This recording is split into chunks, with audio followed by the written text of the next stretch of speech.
friends! Welcome back. I am so glad you're here. Today we're going to be doing something super fun and super easy. That's always a win, right? We're going to be doing string painting. If you've never done it before, don't be worried, don't be scared. You only need three things. You need a little bit of paint, you need a little bit of paper, and you need a little bit of string. That's it. I can't wait to show you how to do this. It's one of my favorite things to do. All right, let's get started. So to get started, you need to pick out the color paint you want.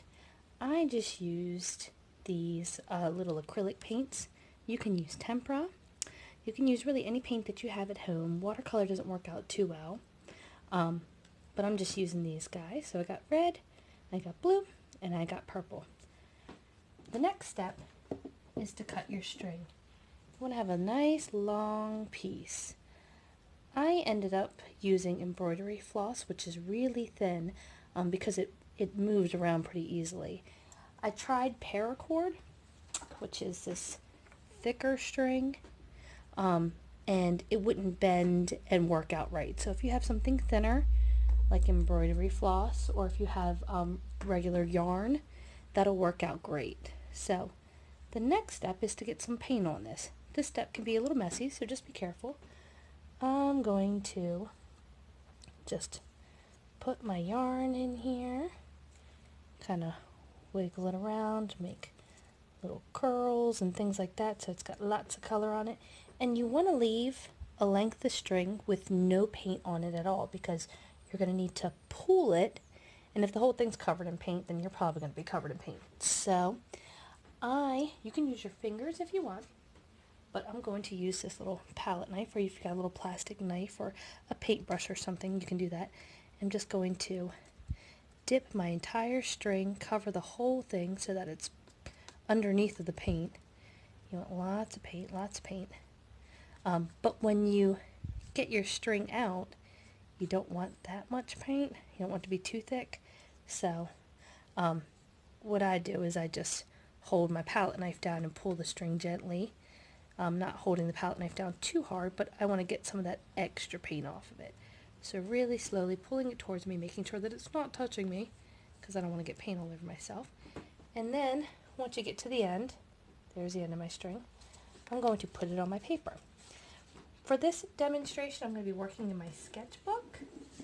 So I'm actually just going to lay it on a page, and you can swirl it and twirl it and make it in whatever kind of patterns or lines you like.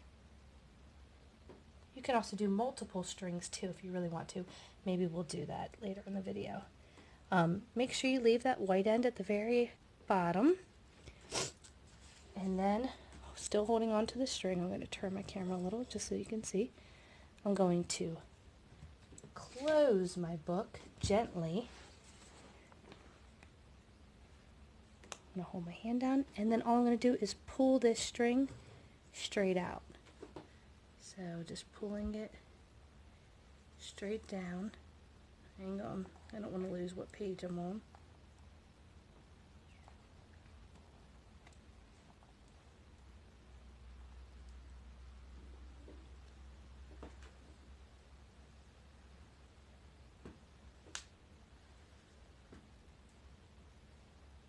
Once the entire page, the string is pulled out, open it up. And let's see what we got. Wow! Now you can see, because I closed my book, both pages have a reflection of the same design. How cool is that? It kind of looks like flowers, doesn't it? I love it.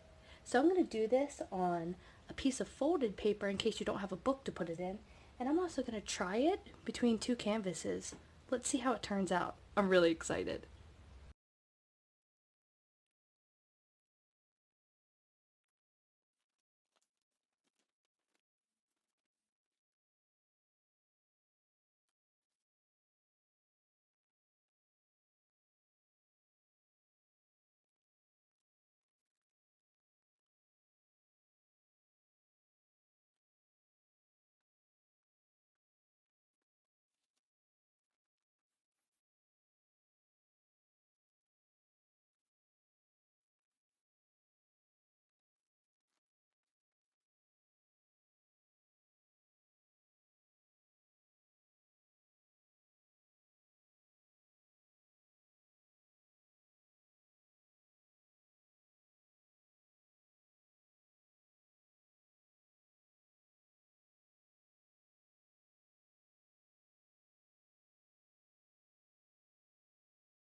So let's look at what we made today. This was the one that I did in the sketchbook, and actually this one's my favorite because it's a little more simpler than the others, and we'll talk about that in just a second. But if you look at the colors, the blue and the purple really show up, and then you have hints of the red. I like that inside of the book, side by side, they're mirror images, and they remind me of flowers. When I look at the one that I did on the paper, and we just folded the paper in half, you guys saw in the video, and then I opened it up, I think that all of the colors of the rainbow kind of mixed together, and we have areas that aren't quite as colorful, but I think it's still really cool looking. They almost remind me of figures or people. And that's something that you could do after you finish this. You could draw or paint on top of it to turn your abstract artworks into something really cool. So that's pretty neat. And then the last one that I did, I used canvas boards.